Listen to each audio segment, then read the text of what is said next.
Aloha, I'm Harold Hapmiller. I've lived here on Maui almost 40 years.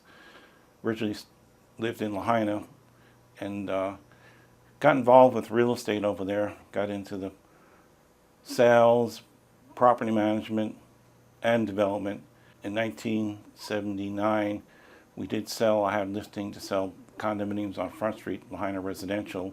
Those were affordable condominiums, one-bedroom condominiums, and we did very well. We sold them out before we even broke ground, so it was good. Continuing on, I moved down to Kihei about 1987. I bought a house in Hale Pilani, and I had a success in investing properties and did very well. And the county built some housing down there also, and these were affordable homes. But my feeling is that the last three administrations haven't built affordable homes for the people, and they passed it on to developers. And right now we have a developer that his name is Sterling Kim. He's in foreclosure for the property. He has 200 acres in Happy Valley, so that's sad that they force these developers, and then once they get in trouble, he's asked for bonds, and they won't give him the bonds. So I mean, it's just I want to go and get the county back into building affordable homes, and they can. The land's available. We have lots of unemployed construction workers that need to work, and we get these people back working. It will help the economy, and we want to get these things going. Also, I want to help the people, small business people that are struggling also. Okay, on the topic of development, what are your thoughts on smart growth, and what will you do to prevent urban sprawl in Maui County? In Olawalo, there's a big development going in there that is in the early stages of planning, but that's in a good location out of Lahaina town, but close enough to the town where the people can drive easily to town or come to this side of the island. So that's a good development. It needs to be watched very carefully, making sure that the infrastructure is taken care of. The plans are to relocate the highway about halfway up the mountain there, so we'll save we'll get a nice 4-lane highway, divided highway going through that Old Walla area. And they'd have to put in their own sewage treatment plant, and there's water there. Like I said, there's all Pioneer Mill land that was bought a number of years ago, and if it's well developed and can be built in an affordable range that people can actually afford these homes, and maybe even starter homes type of things, and small lots will be all right. We just we'll work on getting these to the market. But I mean, the county has to really take a strong stand on affordable housing. They've been passing the buck to the developers, and like Sterling Kim and other developers have just been forced to get 50% affordable housing. It's not working for them. What are your thoughts on the county's permitting process for bed and breakfast? Should the approval for B&Bs rest in the hands of the council members or the mayor's appointed planning director? Well, I think it should be put in the county council members. We elect these people, and they work for us, and there's 9 of them that'll make a fair decision on bed and breakfast, and as long as they're up to code and not interfering with neighbors, and in a good area that is needed for these bed and breakfast properties. I think we can let the county council, our elected officials, give us the green light on doing this type of permitting, which has been kind of stalled for quite a long time, but now it seems to be back on track. There's been a lot of recent fires. One has been attributed to fireworks.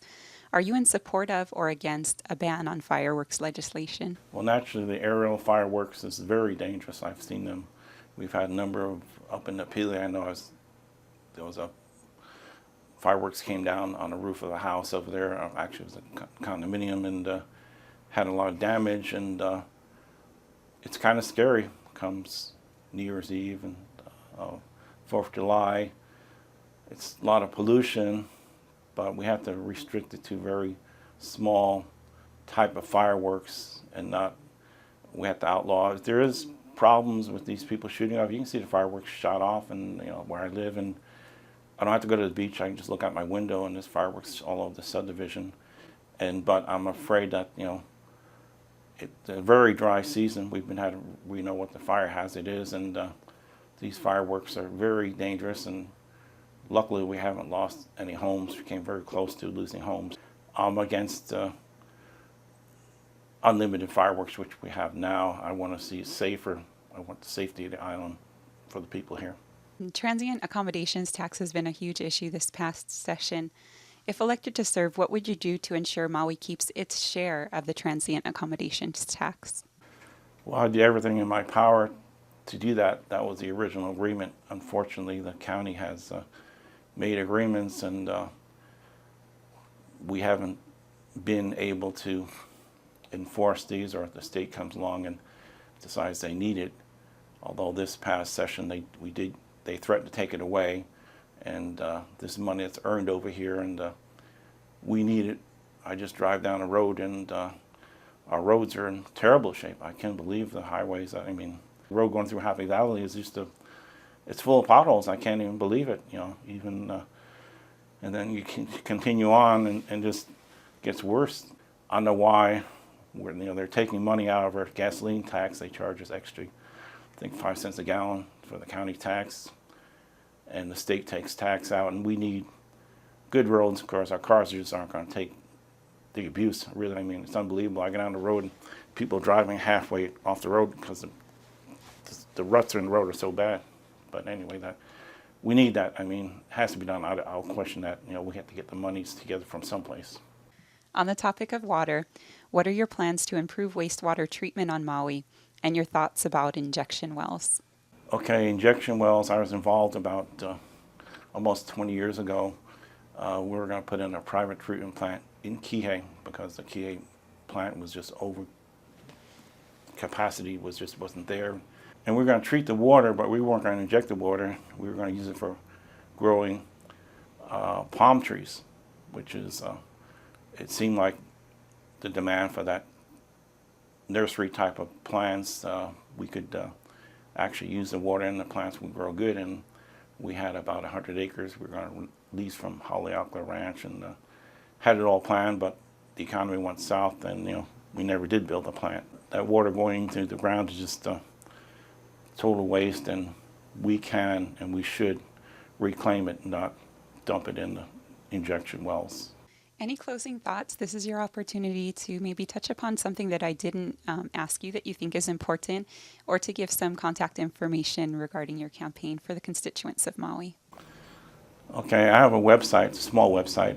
You can go there. There's a few things about me. It's hapmiller.com. I'm working for the people. I'm going to be your public servant.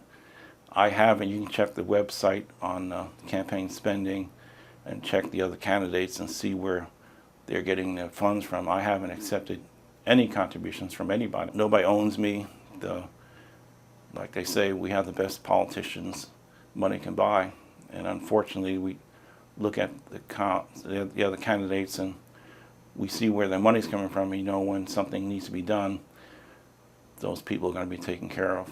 I've been here almost 40 years, and I've seen the changes. We still live in a good island, but we need to maintain this here. We have the largest number of people that return as visitors, and we will, as long as we keep our island as beautiful and unspoiled as we can, these people will come back. We have to take care of the people here.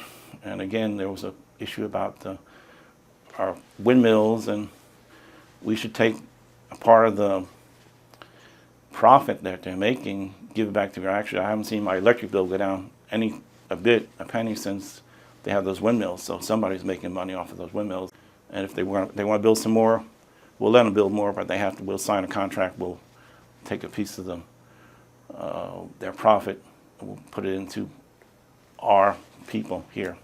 Thank you very much, and I appreciate this time and look forward to you voting for me, and I'll be here anytime. My name's in the phone book, Harold Happ Miller, so you can call me anytime. I'm open to listen to anybody. Okay, thank you.